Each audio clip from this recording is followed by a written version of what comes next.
सालों एवरीवन, यीशु मसीह के नाम में एक बार फिर से मैं आप सभी का स्वागत करता हूं और मैं आशा करता हूं कि आप और आपका परिवार प्रभु यीशु मसीह में सुरक्षित होंगे। मेरे प्रियो, क्या कभी आपने ये सोचा है कि जो आप दान देते हैं, दसवांश देते हैं या कोई भी सहयोग देते हैं, वो जाता कहाँ है और वो कहाँ जमा होता है? इस विषय को लेके आज कई बार लोग विवाद करते हैं कि हमारा पैसा पास्टर खा रहा है, हमारा पैसा संस्था खा रही है, हमारा पैसा इधर उधर लग रहा है। लेकिन ऐसा नहीं है। कई बार लोग सोचते हैं कि हम या मेरा दान और मेरी भेंट कोई पास्टर खाता है या कोई ऐसी जगह पर लगाया जा रहा है जहाँ पर लगाना नहीं चाहिए। आप जो दान देते हैं, आपको मालूम है वो कहाँ जमा होता है, किसके पास जाता है? वो परमेश्वर के पास जाता है। उसके लिए परमेश्वर का वचन क्या कहता है, इन बातों को हमें जानना ज़रूरी है। फिलिपियों 4:18 में लिखा है, जब आप प्रभु को या उसके कार्य के लिए कुछ देते हैं, वह परमेश्वर को भाता है। सबसे बड़ी बात है, जब कभी आप सेवकाई के लिए देते हैं या परमेश्वर के काम के लिए देते हैं या चर्च की ज़रूरत के लिए देते हैं, तो सबसे बड़ी बात है, ये देना जो है ये परमेश्वर को भाता है।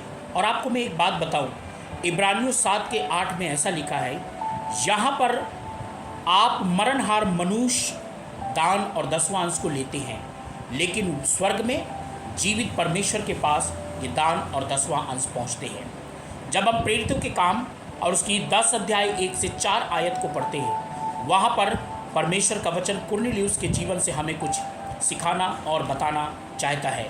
जब हम वहाँ पर पढ़ते, लिखा है, कुरनेलियुस बहुत दान देता था और बहुत प्रार्थना करता था। और प्रेरितों के काम 10:4 में ऐसा लिखा है कि एक दिन स्वर्गदूत ने कुरनेलियुस से कहा, तेरी प्रार्थना और तेरे दान स्मरण के लिए परमेश्वर के पास पहुंच गए। कहने का तात्पर्य है, कहने का मतलब ये है कि जब कभी भी आप प्रभु के काम के लिए देते हैं या सेवकाई के लिए देते हैं या सुसमाचार को फैलाने के लिए देते हैं, जब कभी आप यीशु मसीह के नाम से जब अपने भेंट, अपने दान, अपनी चंदा को, अपने दसवांश को देते हैं, मैं आपको एक बात बताता हूँ, धरती पर तो मरणहार मनुष्य लेते हैं, लेकिन वो जो आपने दिया है, स्वर्ग में जीवित परमेश्वर के पास वो पहुंचता है। और परमेश्वर कभी किसी का कर्जदार नहीं होता।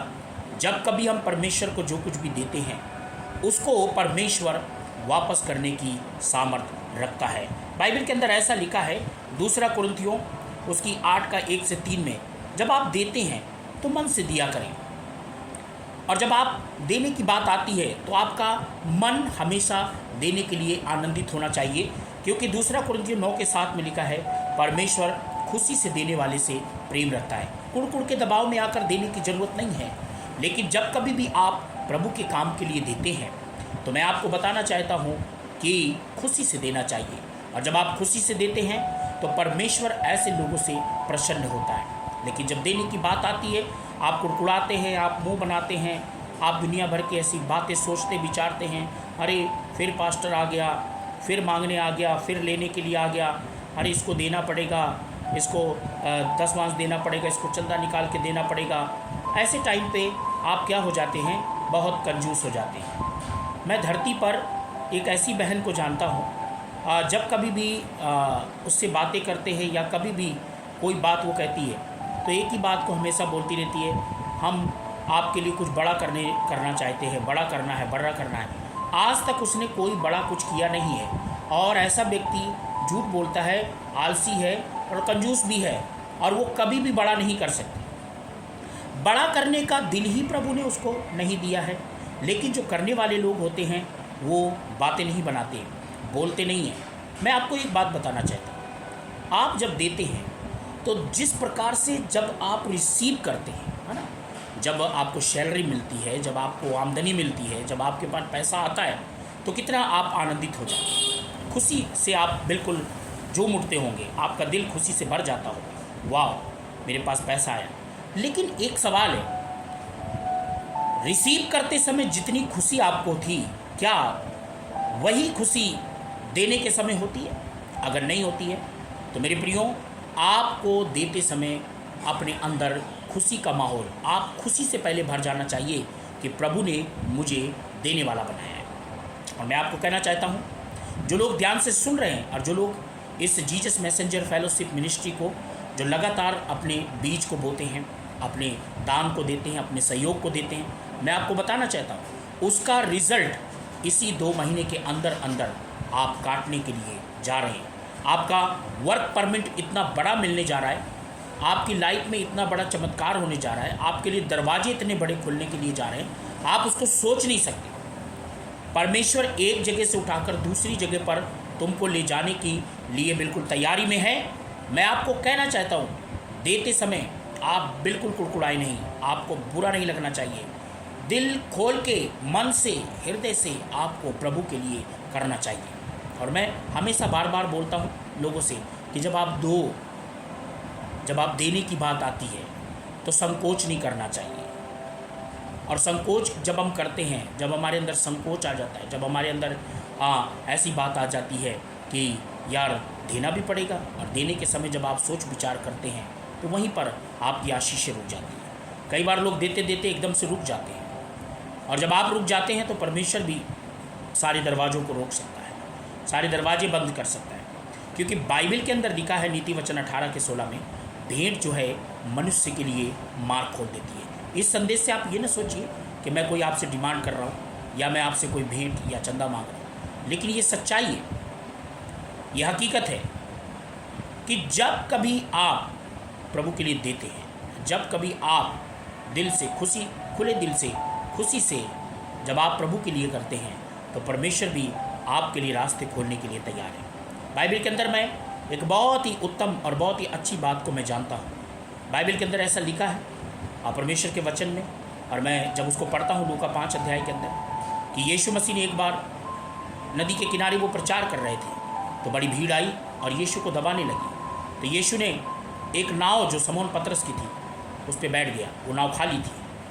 और जब यीशु मसीह प्रचार कर चुके तो देखा कि वो सब थके हुए थे, और यीशु ने कहा गहरे में नाव को लेके चलो और जाल डालो। तो वहाँ चेलों ने कहा कि हमने पूरी रात मेहनत की है, कुछ नहीं मिला।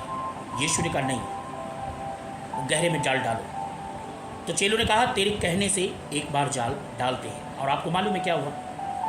इतनी मछलियाँ कि नाव भर गई, दूसरी नाव को भी लाना पड़ा। कहने का मतलब है प्रभु को तो खाली नाव दी थी पतरस ने, और प्रभु खाली नाव पे बैठकर और अपने काम को कर चुका, सुसमाचार सुना चुका, परमेश्वर के कार्य को कर चुका। उसके बाद जो परमेश्वर ने किया, यीशु ने उस नाव को खाली नहीं दी, यीशु ने उस नाव को मछलियों से भरकर उसको वापस दिया। कहने का मतलब है जब कभी आप प्रभु के लिए कुछ भी करते हैं, जब कभी भी प्रभु के लिए थोड़ा करें या बड़ा करें, जैसा भी करते हैं, परमेश्वर उसको पलट के आपको डबल रिवार्ड देने की सामर्थ्य रखता है। क्योंकि जब आप धरती पर करते हैं कुछ भी, चाहे आप गरीबों की मदद करें, ज़रूरतमंद की मदद करें, सुसमाचार सुनाने में आप अपना सहयोग दें या प्रभु के काम में अपना योगदान देते हैं, जो कुछ भी आप करते हैं उसके बदले में प्रभु डबल करके आपको देने की सामर्थ्य रखता है। मेरे प्रियो, जब आप धरती पर देना ही नहीं जानते, बाइबल में क्या लिखा है? यीशु ने कहा मत्ती 6 अध्याय को जब आप पढ़ते हैं, आप पढ़िएगा, वहाँ लिखा है कि तुम अपने लिए पृथ्वी पर नहीं स्वर्ग में धन इकट्ठा करो। अब स्वर्ग में धन कैसे इकट्ठा होगा? स्वर्ग में धन इकट्ठा होगा हम ज़रूरतमंद को देने से। जो ज़रूरतमंद है उनकी हेल्प करें, सहायता करें, मदद करें।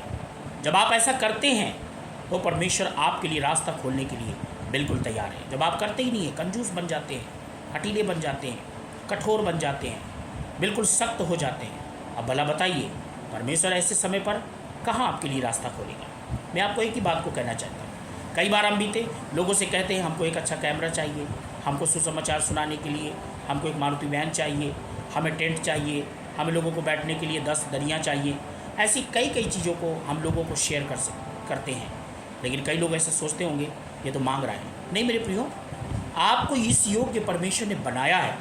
हम आपसे कह रहे हैं, मांग नहीं रहे, हम सीधा कह रहे हैं।